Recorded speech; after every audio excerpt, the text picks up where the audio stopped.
welcome to the MVP Show. Today we're chatting with Neil Parkhurst, the USD and exam prep master. Check out his blog if you haven't already, because it is jam-packed with information around Unified Service Desk and, of course, how to prep for exams. You heard it here first, he likes warm beer. That's a very British thing. If you have any questions that you want me to ask the various MVPs that I have on the show, please message me on LinkedIn or Twitter. For full show notes, visit nz365guy.com/61. Now, let's get on with the show. There's a knife in my heart and a storm in my hand. Hi there, welcome to the MVP Show. I'm here with Neil Parkhurst. Neil, welcome to the show. Hi, it's great to be here. Awesome, mate. So it's been a long time getting you on, and I'm looking forward to having a conversation. You're kind of considered around the world in the business application space as the USD guru. Would that sound about right? Unified Service Desk is kind of like your magic skill? Yeah, well, that's one of the things I've concentrated on. I think maybe I'm considered that because not many other people have, so I get noticed quite a bit because of that, I guess. I mean, and that's a smart move, right? Choose something where no one else is playing, and then kind of, talk about it and become the expert in the public domain, which is I think you've done really well. It'd be a smart move if it was planned. It really was. We stumbled onto a project that was using this new thing called USD, and I just kind of inherited it and just started talking about it because it was hard work when it first came out, and nobody else was talking about it.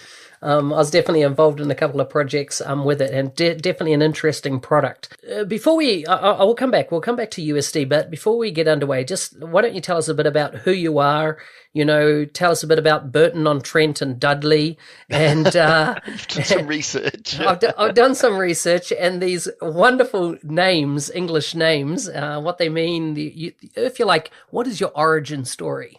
My origin story. Well, you've just mentioned I was born in Burton-on-Trent, so I grew up in the Midlands of the UK. And I've moved around a bit, but I've stayed largely in the Midlands, and now very much the West Midlands. So the Dudley kind of area, which is where you've got that from. So I've stayed very local. I've tended to live in villages and things like that rather than cities. Prefer the quieter lifestyle, I guess. Yeah. Okay, so listen, I bet you a lot of people have no idea of how the Brits name their various kind of size of towns, villages, that type of thing. Can you run us through kind of what classifies as a town, a village, what are some of the other names that they have? Oh, a city, I suppose. Oh, it's hard to be specific because, we can get really small cities, but tend to be, obviously the large places like Birmingham and London are the bigger cities. Burton-on-Trent I grew up in's a town, so that's going to have a proper kind of centre and hospitals and cinemas and everything that goes with that. Whereas I live in a village now that will have a couple of pubs and a few corner shops, and that's about it. So it's a size thing generally. Yes.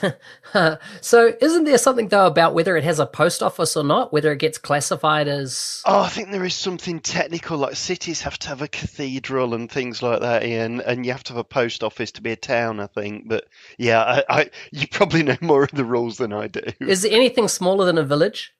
Is Hamlet still used, for example? Yeah, I guess Hamlet. You don't hear that word that often, though.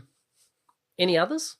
No, not really. I don't. Not that you come across. Village is the term that everybody would use. So tell us a bit about NP Dynamics Limited. As in, I didn't even know you'd gone out on your own and left Power Objects, and you're all independent now. Well, I went out on my own a few months ago. Just started doing a bit of freelancing. So I wanted to do contracting work, but also to start and do things like USD training courses and things like that, helping people out. And I've left Power Objects, but I've still got a close relationship with them, and I'm still working with them. So I don't a Power Objects employee, but I'm still, involved with Power Objects. So you do contracts or get called on engagements, yeah. Yeah, I'll do contract work for Power Objects, and because they're a partner I've got a lot of respect for, a lot of time for. So I'll carry on doing that. So why did you decide to go independent though? A lot of soul searching, because for many years I've resisted becoming a contractor. I've wanted to feel like I was a permanent employee and part of an organisation.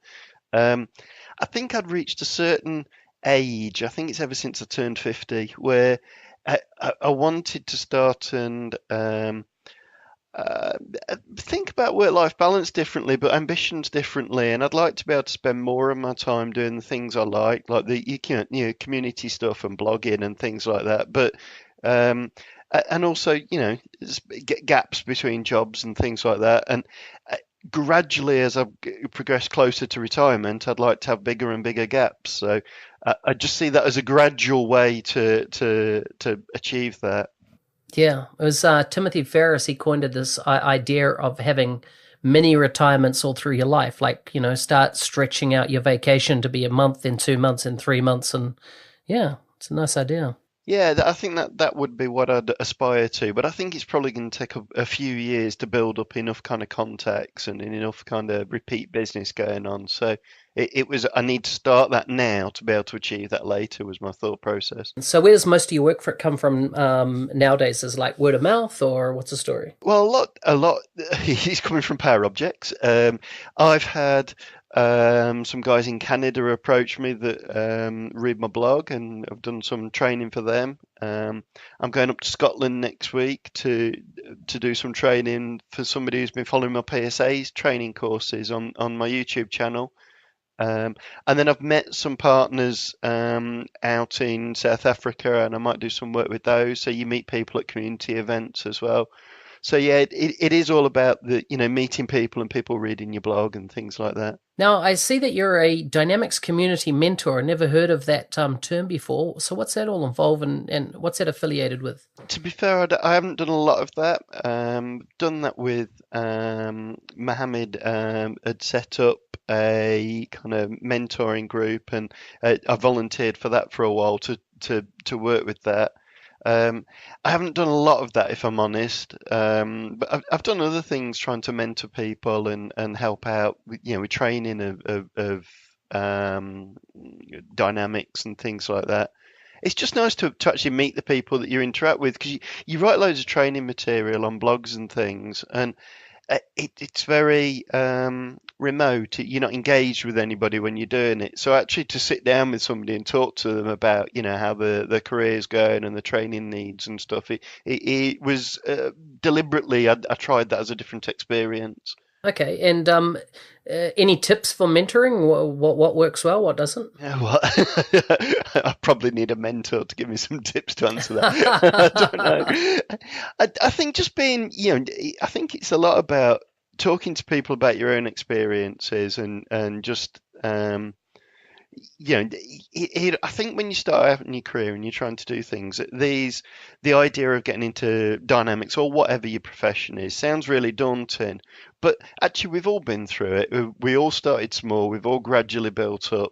So all you can do really is just tell people how you did it, and it wasn't rocket science really. And other people can do it easily.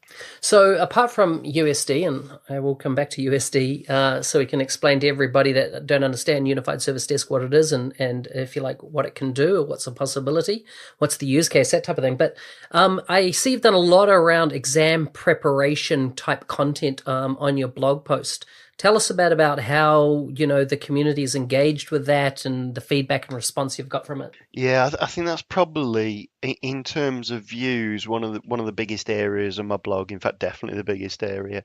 And also CRM UG or D365 UG have picked up on it, and we've run several kind of 8-week courses or kind of how do you describe study groups? We describe it as, and basically we go through my blog posts each time and help people pass the exams. I guess I started that work because genuinely it was my revision guides, but then because it was popular and it was really nice feedback from people when they'd managed to pass the exams, and gives me quite a buzz, that I've helped somebody, pass their exams or maybe helped them with a career or whatever. So I've deliberately done more and more of that to the point now where I'm finding it hard to get time to pass the exams because by the time I've written all the blog posts, I seem to struggle actually getting into to do the exams myself. So, what do you know about any new exams coming up? Do you have any insight on what's happening? Oh, not really. I believe that they are looking at some new exams or revisions to the exams that as far as I know, will come early next year. But I don't have any insight into dates and things. But obviously, that it's probably well overdue because you look at that customization exam now, and Dynamics has moved on so much in the last year or so, and the exam's based on I think version 8.2.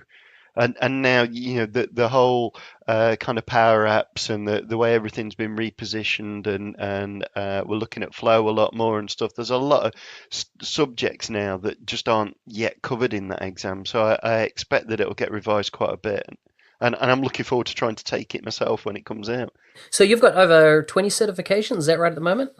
Yeah, I think I'm 23, 24, something like that. Yeah. Anyone stand out more than others? Yeah, the one I failed. So I failed one. I failed the online deployment exam when that first came out because I Is that thought, right? oh, I deploy this all the time. I know how to do it. Can just go into the exam without much revision, and I failed it badly. So that's the one I remember the most. But then that motivated me to go and really, revise and concentrate for the next time. So yeah, I guess it was a good thing. I've definitely failed exams. It's I think it's part and parcel of the game. So yeah, but it's funny that that one stands out in your mind. Um, okay, so tell me about Unified Service Desk. What is it? What's it used for? And what are kind of the use cases at organizations that commonly use it? Is it part of Dynamics? Yes, it's very much part of Dynamics. It's a configuration-based framework, and it's aimed at contact centers primarily, although there are occasionally use cases when you'll use it outside contact centers. And the whole premise of it is it's about surfacing up all your different Dynamics data in kind of one interface in one place. And if you imagine contact centers, they've got not necessarily unique needs, but some special needs in terms of the speed that they have to do things, the way they might have to deal with multiple customers at once, and things like that. So there's things like session management. So um, imagine you do web chat as a contact center agent. You'd chat, say, between 3 and 5 people at once. And each person you're talking to, you're going to have a contact record, maybe a case record, maybe a chat activity, and maybe a back end system that you've opened and stuff. Well, to manage all that's going on and manage those conversations and do it in a way where the customer's not aware that you're talking to 5 people at once, you really need a slick interface to jump around with things, and that's where USD comes in to help provide that. So what if I had like a separate claim system that the data wasn't in Dynamics? Can I still use that in when I say a claim system? Yeah, that's another use case for it quite often. So, for example, we implemented an insurance company, and they'd got both a claim system and also, for getting renewals and quotes and things. Well, you're never going to take all that functionality that's baked into your line of business systems and potentially some old legacy systems and just re-engineer it in Dynamics, because that's just the wrong thing to do. So what USD gives us the ability to do is to build custom integrations that, rather than trying to just put everything into Dynamics, would maybe pop those applications and maybe navigate to the right page and things like that to make it easy for the operator. So that they're still got different look and feel of these two applications, but they're automated and orchestrated together.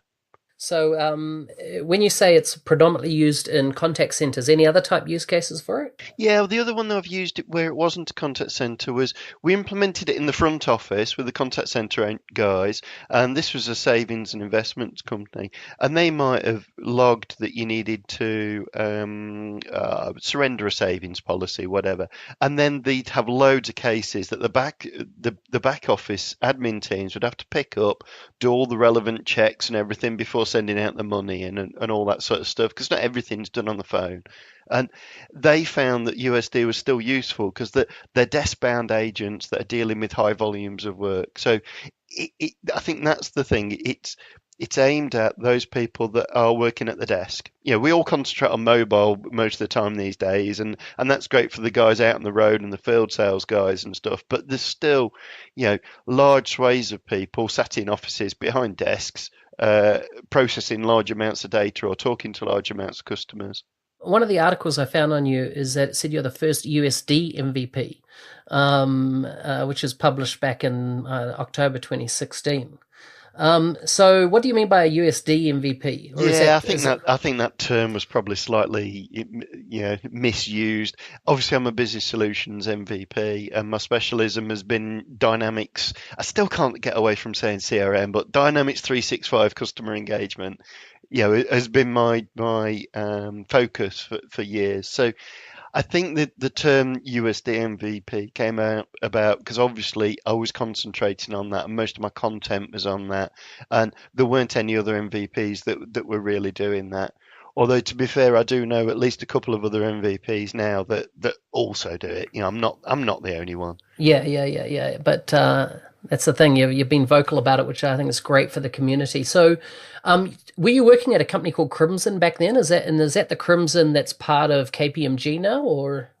So some of the work was before Crimson, and yes, I did work for Crimson, and they're not part of KPMG, and that comes up quite a bit. So they're a partner based in Birmingham, and they're a partner that I was working at. And whilst I was there, I was doing a lot of blogging, but I did a lot of USD work before I was there, whilst I was there, and since there as well.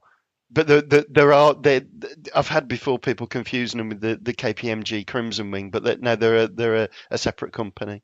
Recently in 2018 at the Phoenix conference, which I attended, you were on screen for receiving the All Star Award. Yeah. So tell us about that. Yeah, well, I tell you, I got nominated for that, and I didn't even know I was nominated. There was loads of tweets coming out and comments and stuff that just seemed bizarre to me, and I thought, what's all this about?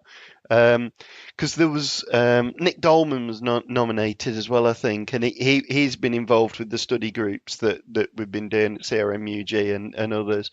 And I think he'd made some tweets about me, and I thought, what's he talking about? Why is he suddenly mentioning me? And then it was afterwards I saw that I'd been nominated, and yeah, it was great. It was a nice buzz to get recognised for that. I was just disappointed I couldn't be there to go and collect it in Phoenix because that would have been the icing on the cake. So I understand you speak at a few events. Kind of what's on your event schedule over the next 6 months? Oh, next 6 months. I don't plan them that far in ahead, really. But the next one I'm speaking at is 22nd of January, which is for CRMUG's local group in Cambridge. So I don't know whether you know in the UK there's obviously existed for many years the main group that covers the whole country that tends to be at either Microsoft in Reading or Paddington, most often Reading. Um, and then what we've set up is some offshoot groups, and I've been involved in setting up and helping out with the Birmingham one, and now there's a Cambridge one, and I think a Manchester, and I think Nottingham's launching. So yeah, smaller groups that take a different approach. Yeah, but it's so good, right? It's obviously there seems to be a massive groundswell and momentum happening around the communities, not just in the UK but globally. I'm finding the Our same thing. Birmingham one was last night, and we had over 40 people there, which for a small group where we just meet for a couple of hours in the evening is good numbers. Yeah, it's great. So, how often, for example, would that Birmingham user group run? Would it be once a month or every couple of months, 3 months? What's the Roughly story? every couple of months. We skip it around a bit because if we hit a period of like Christmas or something, then there's no point trying to do it and getting people to come out there. Nobody wants to go and talk about dynamics on the week of Christmas. They've got lives as well. So we roughly every 2 months. What's the kind of biggest value to you in becoming an MVP? Oh, I think it's the network in the community really and the people. So I, before I became an MVP, I'd done a lot of blogging and that side of it, but I hadn't started presenting at events and going to events and getting involved in that way, which is a lot more. Um, it's more face to face, it's more personable. It's a different kind of thing to get involved with. And then as soon as I became an MVP, I got people saying, "Well, will you come to this? Will you come to that?" And I have a tendency to say yes to everything, and before you know it, you're doing loads of stuff, but really enjoying it. Sarah, the I think she's the only female business applications MVP in the UK currently. She's got a passion for cats. Yeah. And are you the same way inclined? We used to have a cat. Yeah, I do like my cats, but we've got a dog who may well start barking at some point during this. So, Okay, what's your dog's name? Poppy is the dog. Poppy. And the breed? A Cavapoo. What? I've never heard of them. They're a King Charles Spaniel and Poodle cross, just a small little dog. Well trained? Not trained at all. Does whatever she wants. Classic, classic, classic. So tell me, how did your nomination process come about? I see you kind of worked in Microsoft for a period of time as well. How did that nomination process of you ultimately becoming an MVP? Was it a surprise to you? Did you know it was coming? I knew it was coming once it had started, obviously. But the first thing that happened was I didn't even know what an MVP was originally, and I think it was just before I went to Microsoft. I'd been reading about MVPs, and I'd stumbled upon James Miley's blog, who I think he now works at Microsoft, doesn't he? Yeah, no, I don't. He worked for them for a bit, but he's now back out. I don't think. In fact, I don't know if he's still working in Dynamics or what. But he's definitely not at Microsoft any longer. Well, I dropped him a message really because I'd been doing my blog to ask him opinion on my blog and how could I improve it, and he replied back that he'd looked at it and he'd nominated me to be an MVP, and I thought that was wow, you know. And then whilst at Microsoft, some people at Microsoft nominated me as well, and so I'd had multiple nominations, um, but still, you won't believe they've changed the process of becoming an MVP now. I think I was one of the last ones where it was on a particular month in the year, and the process was a lot slower than it is now. So the whole process probably took I think nearly a year because I missed it at the June and thought I hadn't got it, and then got it in the October. Um, so yeah, it was a long drawn out process then, and it's a lot faster now, I believe. Do you reckon? As in, I haven't heard that it's improved speed wise. I hear that they've kind of made some changes recently. It's definitely on a monthly basis now, but I hear it's still from nomination to acceptance. That it still can. I think I was due to be, I hoped to get the one in the June and I missed that. Well, then I'd got to wait then until the October before I got it. Well, whereas if I'd gone through that cycle again, maybe they'd have rewarded it in July or August. So it might have speeded my kind of cycle up a bit. So I guess it was the luck of the draw when you got nominated and when they'd had a chance to review all your submissions and things. What other MVPs do you respect most and look up to in the community, and kind of why? I'll tell you what, the first MVP summit I went to, I arrived on the Sunday and was a bit jet lagged and ended up in a bar in downtown Seattle as you do, and sat around this table, and I looked around the table and pretty much every single person at that table I recognised through social media and stuff, and I was just like starstruck because I hadn't met any of them. And the people that were there included There was Ferrodon was there.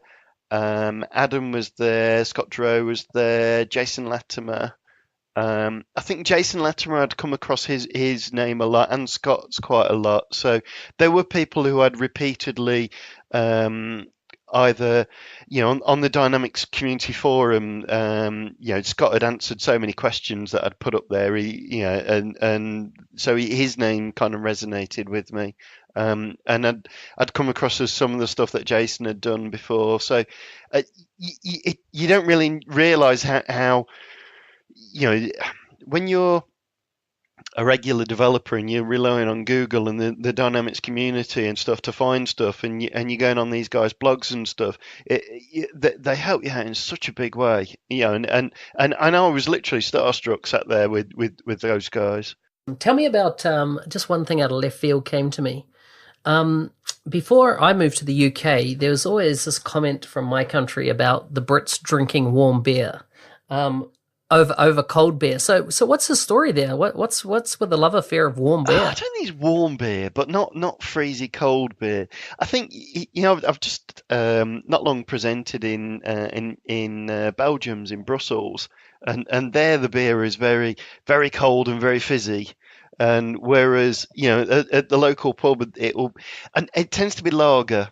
And some countries don't really seem to make a distinction between, say, lager and bitter or real ales and stuff. And so the darker beers are the ones that we'd have as the more traditional beer that would be maybe not served quite so cold and wouldn't have a head on it and be a bit flatter. And definitely would be my preference of beer as well. So what's your favourite dark beer? I don't know, as a favourite beer, I suppose properly dark beer would be stout, and it'd have to be Guinness, when you go across to Ireland. Yeah, but I mean, I find the Guinness in London's just as good as Ireland. It's great. Days, yeah. Love it. Okay, let's do one quick fire question. We're almost up on time. What motivates you? Oh, such a hard question. I think the feedback from users and I think always, not just using Dynamics, all through my career. As a developer, I've not got a buzz out of just sat writing code or sat crafting something. It's been the end result of watching the users use it and the impact on them and that side of it. The feedback from the users when they like it. I think that's the main motivation. It's the end result. Neil, it's been great chatting to you. If people want to follow you online, where can they find you? Well, there's obviously my blog, so that's neilparkhurst.com, and on Twitter I'd be at Parkhurst Neil. I think I reversed it because somebody had already got that, Neil Parkhurst.